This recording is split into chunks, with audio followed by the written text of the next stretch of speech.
भगवान शंकर के पास जाकर बैठना मतलब अपने संशय को मिटा देना, अपनी उलझनों को समाप्त कर देना। कहां दर्शन होगा भगवान का? भगवान का दर्शन आप कहां कर सकते हैं? तो किसी ने कहा मंदिर में जाकर भगवान का दर्शन हो सकता है। शिव महापुराण की कथा कहती है मंदिर में जाकर भगवान का दर्शन होगा, पर भगवान के श्री विग्रह का दर्शन होगा, भगवान के स्वरूप का दर्शन होगा, भगवान के श्री विग्रह का दर्शन। और भगवान के असली स्वरूप का दर्शन करना है तो कहां होगा? तो कहा जहां पर भगवान शंकर की शिव महापुराण की कथा हो रही हो, वहां जितने शिव भक्तों का आप दर्शन करें वो शंकर का ही दर्शन होगा, शिव का ही दर्शन, शिव का दर्शन। शिव महापुराण की विद्येश्वर संहिता में, शिव महापुराण के महत्तम में लिखा, वेद व्यास जी ने लिखा, श्री शिवाय नमस्तुभ्यम बोलने वाला शंकर भगवान की शिव महापुराण की कथा सुनकर जाने वाला जिस ओर से निकल कर जाता है, उसके शरीर से छूकर जो हवा जाती है, और अगर उस रोड पर, उस गांव में, उस रास्ते में कोई अधोगति में मर गया, एक्सीडेंट में मर गया, कोई अचानक बीमारियों से मर गया, बहुत आस और विश्वास था उसको, जीने की तमन्ना थी, अचानक मर गया, अगर कोई शिव पुराण सुनकर जा रहा होता है, उसके शरीर से लगकर कोई हवा भी चलकर जाती है तो वो जीवात्मा का कल्याण करते करते जाती है, उसको मुक्त करते करते जाती है, उसको मोक्ष करते करते जाती है, उसकी मुक्ति करते करते जाती है। ये सियोर वाला महाराज नहीं कर रहा, ये शिव महापुराण की कथा में महत्तम में लिखा कि शिव पुराण की कथा सुनकर जाने वाला व्यक्ति जिस जगह से निकल कर जाता है, वहां से हवा चलकर उसके शरीर से छूती हुई जहां तक जाती है, वो ना जाने कितने कितने जीवों का कल्याण कर देती है। ये शिव महापुराण की कथा कर।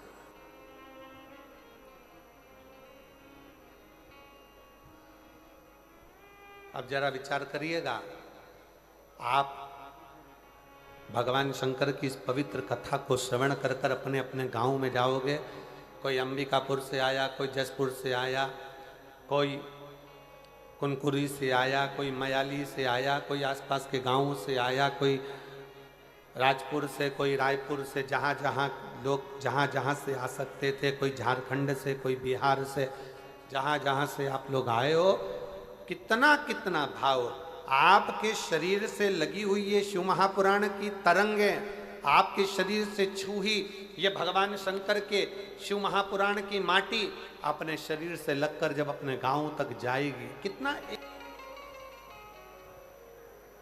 शिव कथा कर रही है, भगवान शंकर का संवाद कर रहा है, शिव महापुराण की कथा कर रहा है, शिव तत्व कह रहा है। माता पिता के शब्द, भले माता से आपका झगड़ा हो, पिता से आपका झगड़ा हो, भले माता पिता हो सकता है कि आपको ऐसा लगता है कि इनको ज़्यादा दिया, उनको कम दिया, पक्षपात का भाव हो सकता है, आपके हृदय में ऐसा लगता हो कि ऐसा किया गया, पर शिव पुराण कहती है कि माता पिता के शब्द आपकी बुद्धि में, आपकी चित्त वृत्ति में श्रेष्ठ लगना चाहिए, श्रेष्ठ। कभी भी एक बात अपने जीवन में उतार कर रखिए कि घर के बुजुर्ग के पास में अगर कोई वस्तु है या घर के बुजुर्गों के पास में कोई सामग्री है, वो किसी दूसरे को नहीं देंगे, देंगे तो आपको देंगे,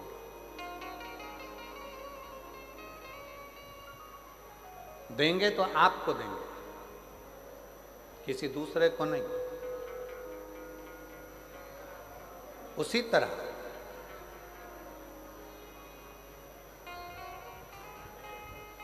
शिव महापुराण की कथा कहती है कि घर का जो बुजुर्ग है, घर का जो बड़ा है, घर का जो बयो है, अगर वो आशीर्वाद देगा, यदि कुछ आपको प्रदान करेगा, वो किसी अन्य को जो दे रहा है उससे 4 गुना ज्यादा प्रबल वो बल आशीर्वाद आपको देगा,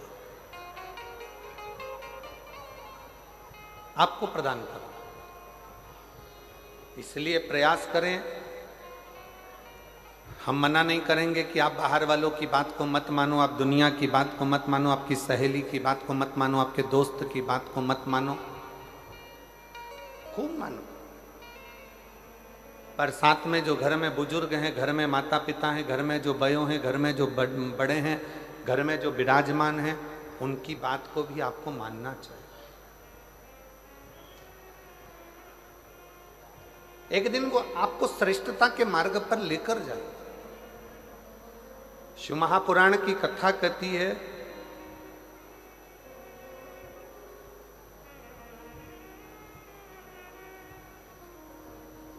जिस समय पर ब्रह्मा जी के मन में कोई संशय उत्पन्न होता था, ब्रह्मा जी जब सृष्टि का निर्माण करते हैं और सृष्टि का निर्माण करते करते जब ब्रह्मा जी के मन में संशय उत्पन्न होता है तो भगवान शंकर के पास जाकर बैठते हैं। भगवान शिव के पास जाकर बैठते हैं।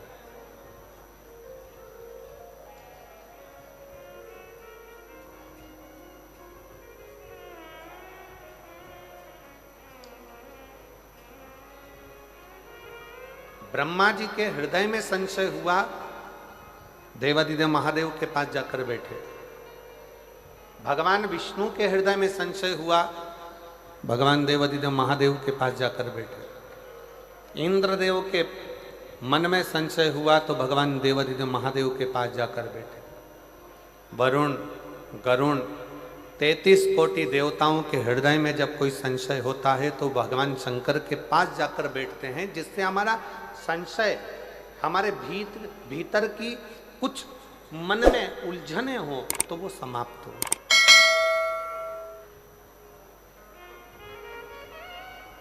हमारे भीतर का संशय समाप्त हो, हमारे भीतर की उलझने समाप्त हो।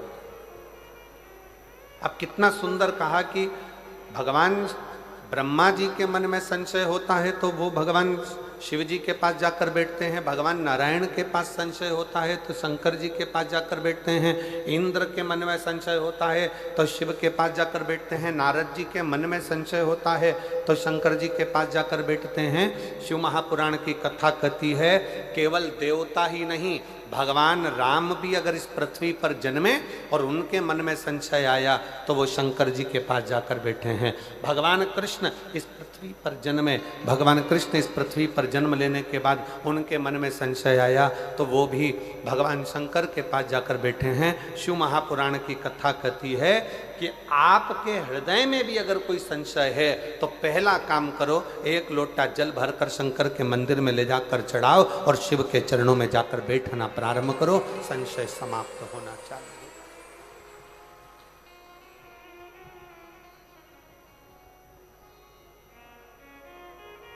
संशय समाप्त।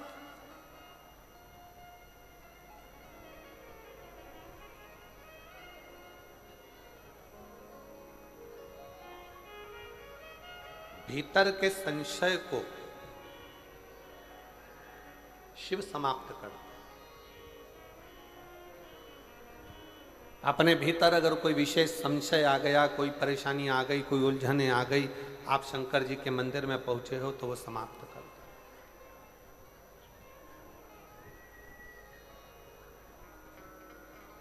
कहा शिव कहां मिलेगा, शंकर को पाने की जगह कौन सी है। सबसे जल्दी अगर कहीं भगवान मिल सकता है तो कहां मिलेगा।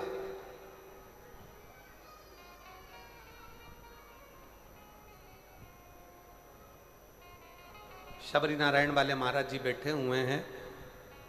माँ शबरी का बड़ा सुंदर चरित्र इन्होंने एक बार शबरी नारायण में जब हम कथा करे थे लगभग 7-8 साल पहले, ये बल्कि और ज़्यादा समय हो गया होगा, 9-1 साल के लगभग में शबरी नारायण में कथा हुई थी, 9-1 साल पहले। तब आपने एक प्रसंग सुनाया था महाराज जी कि प्रथम भक्ति में सत्संग मूल है। प्रथम भक्ति सत्संग की मूलता। जब भगवान राम जी ने शबरी अम्बा के सामने खड़े होकर कहा कि शबरी अम्बा, माँ शबरी से भगवान राम कहते हैं, शबरी अम्बा से भगवान राम कहते हैं कि मुझे पाने के लिए, मेरा दर्शन करने के लिए और मुझे पाने के लिए कहीं जाने की जरूरत नहीं है। मुझे अगर कहीं पाना है तो कहीं अगर कथा चल रही हो उस कथा में जाकर बैठ जाइए, मेरा दर्शन आपको उस कथा में जरूर होगा, ये निश्चित।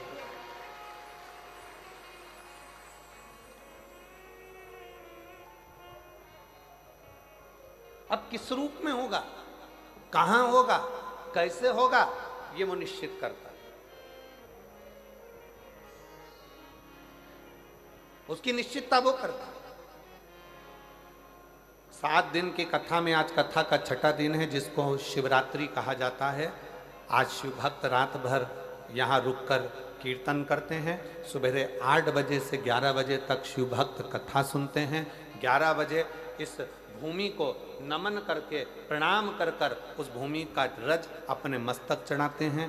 बाबा को झोली पसार कर प्रणाम कर कर बाबा से अपने मन की बात कहकर बाबा के इस पवित्र प्रांगण से जाते हैं और कहते हुए जाते हैं, मेरे भोले बाबा, मेरे पिता, हे बाबुल, ऐसी कृपा करना मेरे भोलेनाथ कि 3 महीने के अंदर मेरा भी पत्र व्यासपीठ पर पहुंच जाए। ऐसी करुणा तू मेरे ऊपर कर दे, ऐसी दया तू मेरे ऊपर कर।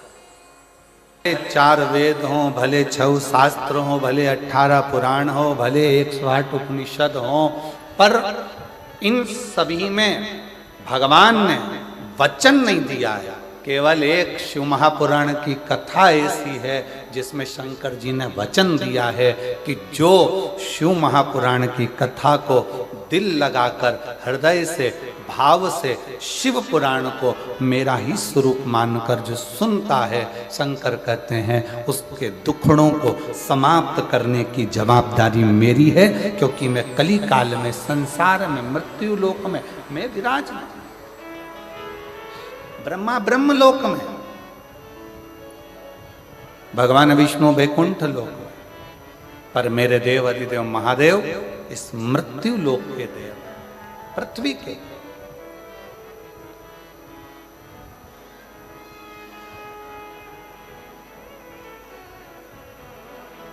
जैसे पंथ और सनातन धर्म,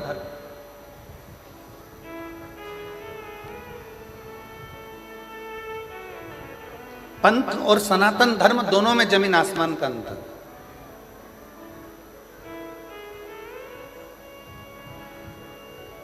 पंथ में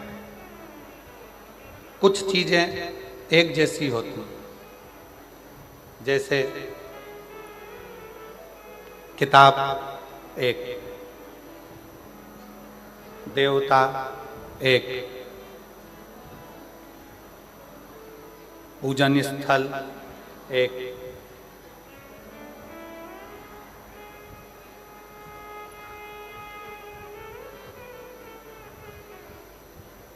विधि विधान एक।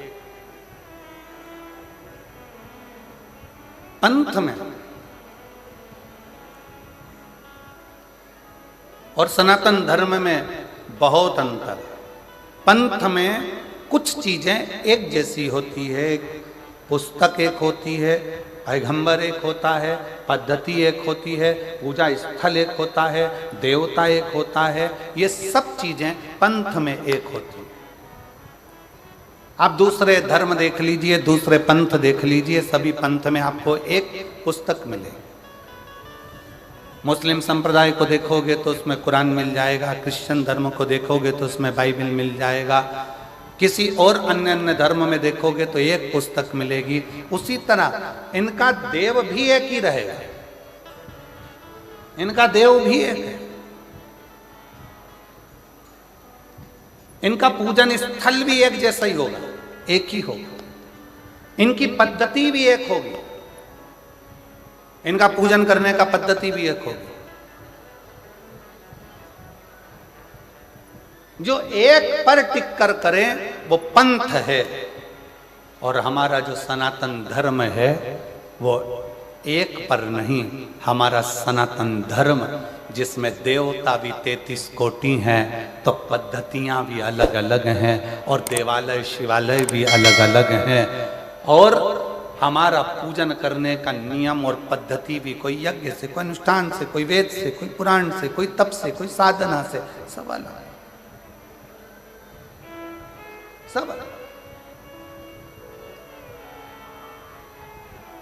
पंथ में एक पुस्तक होती है, पर सनातन धर्म में एक पुस्तक नहीं। सनातन धर्म में तो 4 वेद, 6 शास्त्र, 18 पुराण, 108 उपनिषद जैसे हमारे शास्त्रों से भरा हुआ ये सनातन धर्म होता है, ये सनातन धर्म।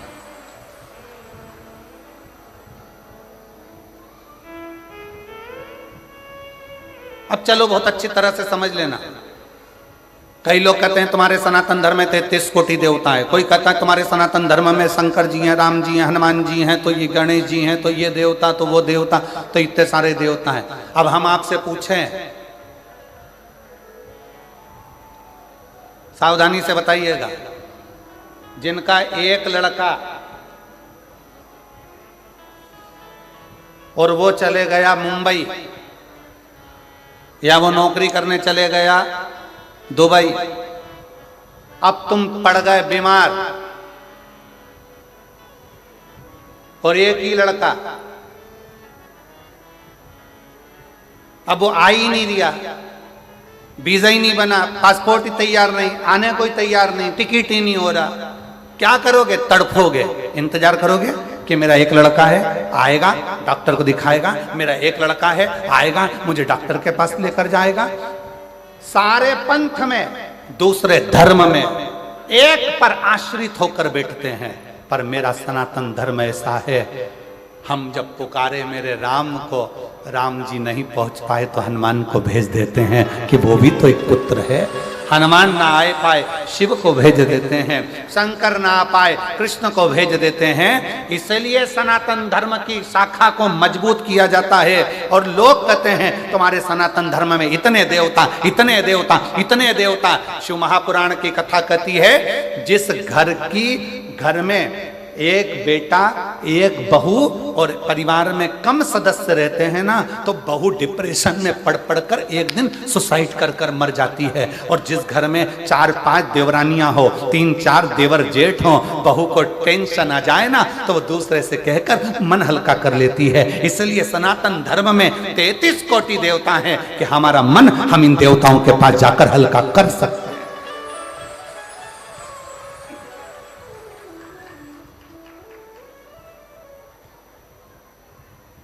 कोई तुमसे कह दे हमारे धर्म में आ जाओ, कोई कह दे तुम हमारे पंथ में आ जाओ, कोई कह दे तुम हमारे धर्म अपना लो, उनसे कह देना तुम्हारे यहाँ है ही क्या, एक, और हमारे यहाँ भरा पड़ा है 33 कोटि देवताओं से पूरा अंबा।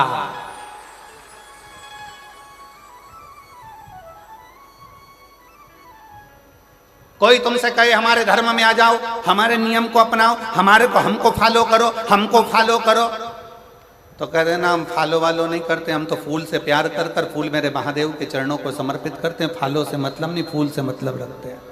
और वैसे भी पूरा भारत फूल में ही हो रहा है अभी।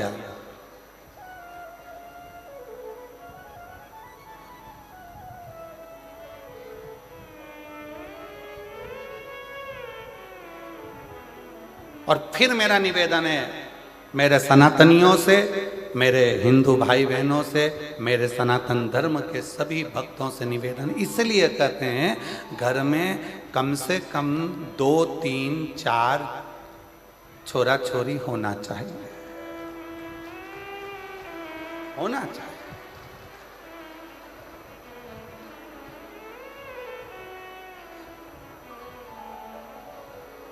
अब कई लोग सबसे ज्यादा दिक्कत मीडिया वाले हमसे प्रश्न करते हैं, गुरुजी तुमने तो कह दिया कि 3-4 बच्चे होना चाहिए, इनका पेट कौन भरेगा? तो हम कह देते तुम्हारा कौन भर रहा है? जो तुम्हारा भर रहा है वो 4 का और भरेगा, और जो 4 का भर रहा है वो 8 का भरेगा।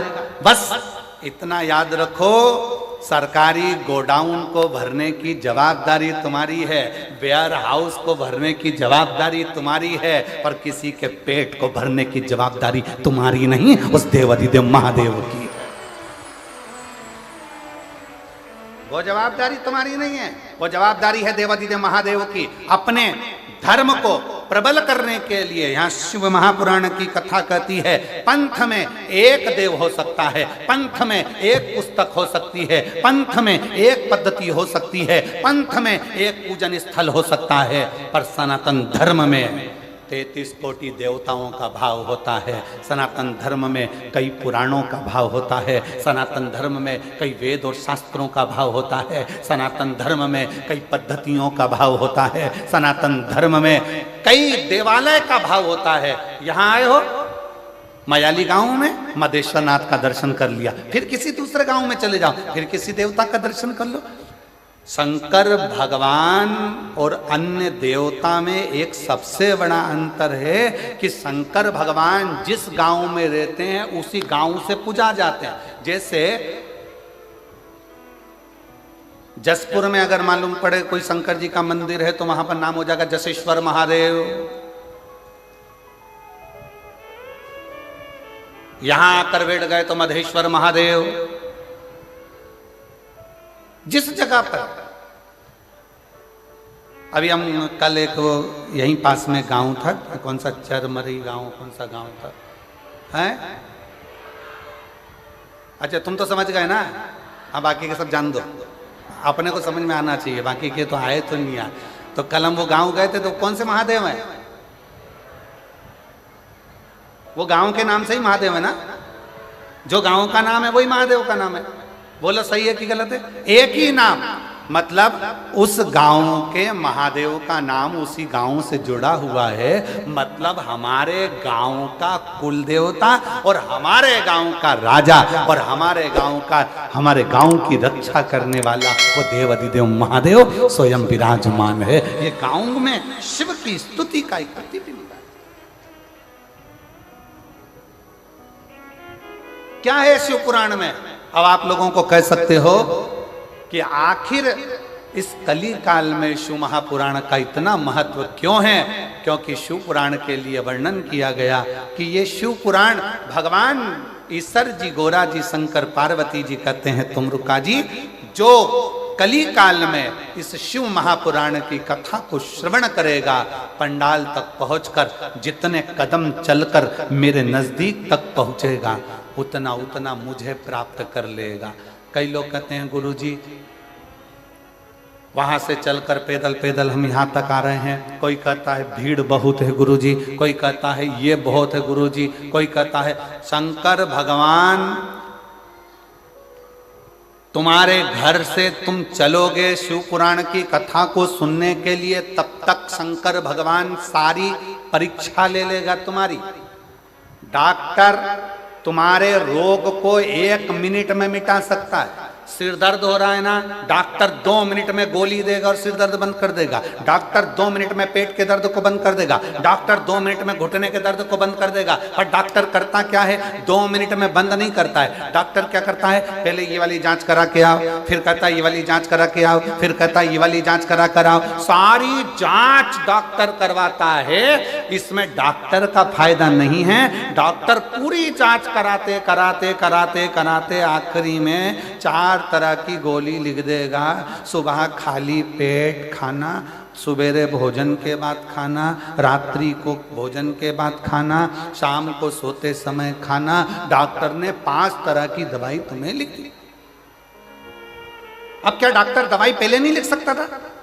जम के बोलो जरा, लिख सकता था कि नहीं लिख सकता था? लिख सकता था, पर सारी जांचें डॉक्टर ने करा ली और जांच कराने के बाद दवाई लिखी कि ये दवाई लोगे तो तुम्हारे शरीर के लिए अच्छी रहेगी। उसी तरह शिव महापुराण की कथा में अगर आ रहे हो तो शिव पुराण की कथा में आने से पहले मेरा महादेव घर से चलोगे तब तक, कथा तक पहुंचोगे तब तक पूरी जांचें करा लेगा। कमलाबाई कहां से आई?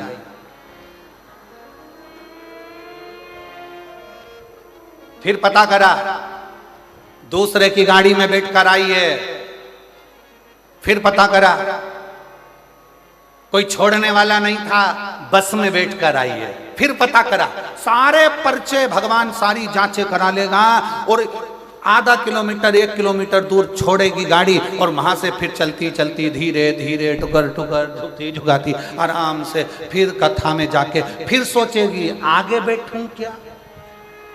फिर विचार करो, अब आगे जगह नहीं मिली तो कहीं पीछे जाएगी, पीछे नहीं मिली साइड में जाएगी, साइड में जाएगी पेड़ के नीचे बैठ के कथा सुनेगी। और वहां बैठकर कथा सुनने के बाद जब घर जाएगी तो शंकर भगवान कहेंगे अब इसके सारी जांचें पूरी हो चुकी है, इसके पास खुद की गाड़ी। बाबा देवाधिदेव महादेव भगवान शिव ओगरदानी त्रिकालदर्शी कैलाशी विनाशी शंकर करुणा सागर दया सागर दयालु कृपा करने वाले करुणा करने वाले जो कृपा की मूर्ति है। किसी पुराण में भगवान ने वचन नहीं दिया पर शिव पुराण में वचन दिया, शायद इसीलिए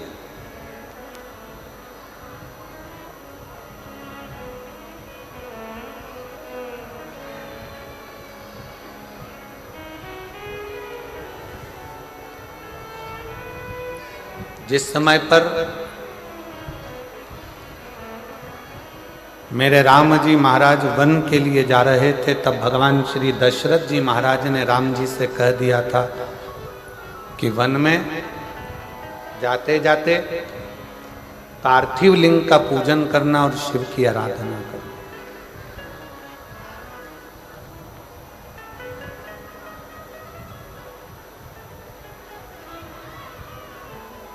शिवलिंग की आराधना, शिव का पूजन बहुत जरूरी।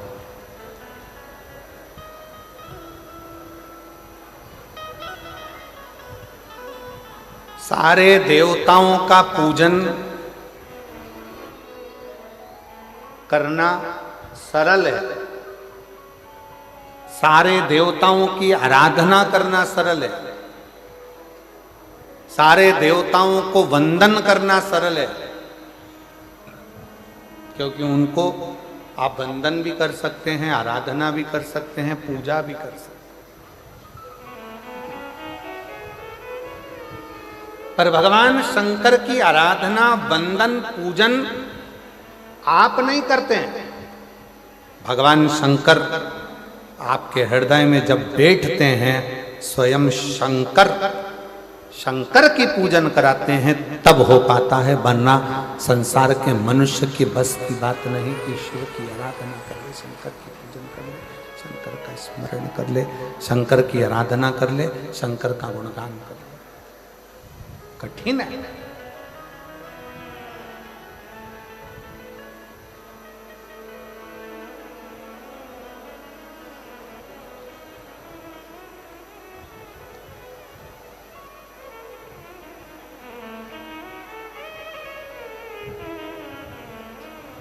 कितना सुंदर कहा है, जब जिंदगी बहुत संघर्ष में चल रही हो, बहुत दुख का जीवन चल रहा हो, बहुत कष्ट का जीवन चल रहा हो, बहुत कष्टमय जीवन चल रहा हो, तब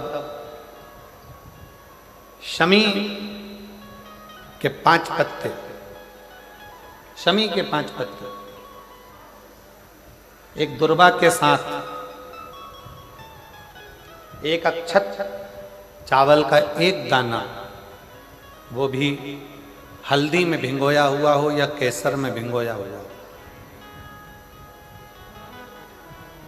शमी पत्र 5, एक दुर्वा, एक चावल का दाना, जो दिल से हृदय से बेलपत्री के वृक्ष के नीचे पार्थिव लिंग का निर्माण कर कर मट्टी का शिवलिंग बनाकर प्रदोष काल में, मतलब शाम के समय पर शिवलिंग बनाकर उस पे जल चढ़ाकर, जो ये 5 शमी का पत्र, एक दुर्वा और एक चावल का दाना अपनी कामना कर कर जो दुख चल रहा है बाबा से विनय कर कर एक एक पत्ता जब समर्पित कर दे, फिर एक दुर्वा समर्पित कर दे, फिर एक चावल का दाना समर्पित कर दे और बाबा का वहीं पर पुनः विसर्जन कर दे, 3 महीना तो जाने दो, 15 दिन के अंदर वो दुख कटता जरूर है, चाहे कोई भी दुख।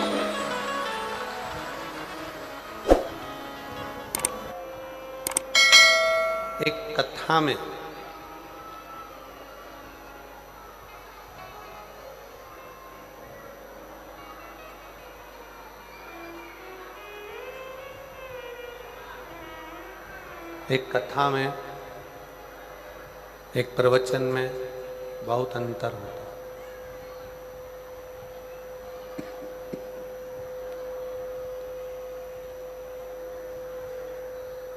कथा में और प्रवचन में बहुत बड़ा अंतर है। प्रवचन देने वाले बहुत सारे मिलेंगे और बहुत प्रवचन दे देंगे।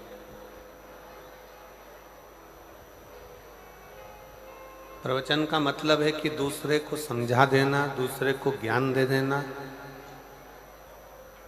दूसरे को बता देना।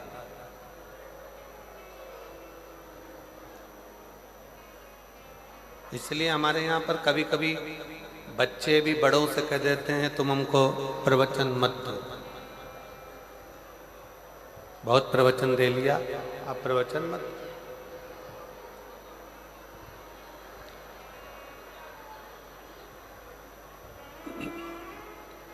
प्रवचन में और कथा में बहुत अंतर है, बहुत अंतर। प्रवचन दूसरे को उपदेश दे देना, दूसरे को कह देना, दूसरे को समझा देना, दूसरे को बोल देना, सरल। प्रवचन दे देना, बता देना, समझा देना, कह देना, सरल। पर अपने ऊपर उतारना,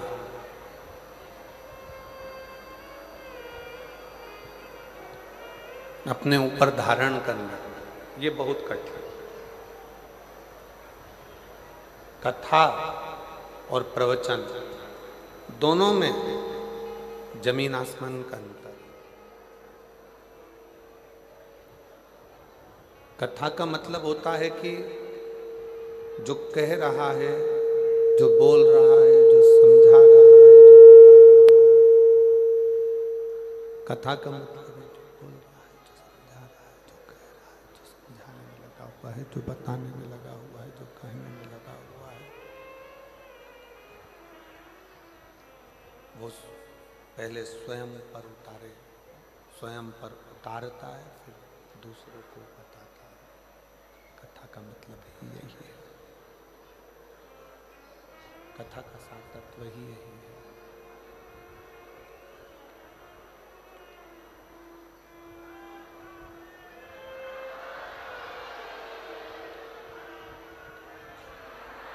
कथा का मतलब ही यही है, कथा का सार तत्व ही है।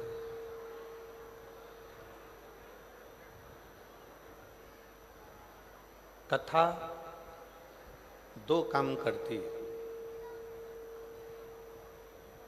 और वो 2 काम सबसे बड़े हैं।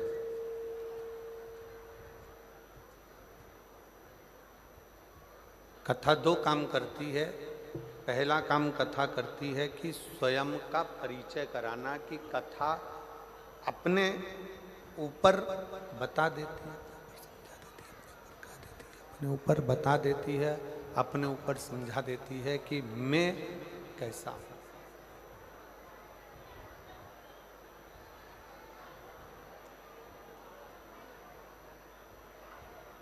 मैं कैसा हूं ये कथा बता देती है, कथा कह देती है।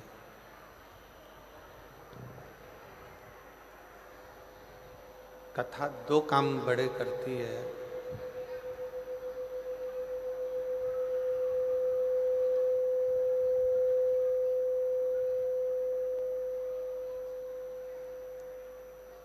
एक स्वयं का परिचय दे देती है,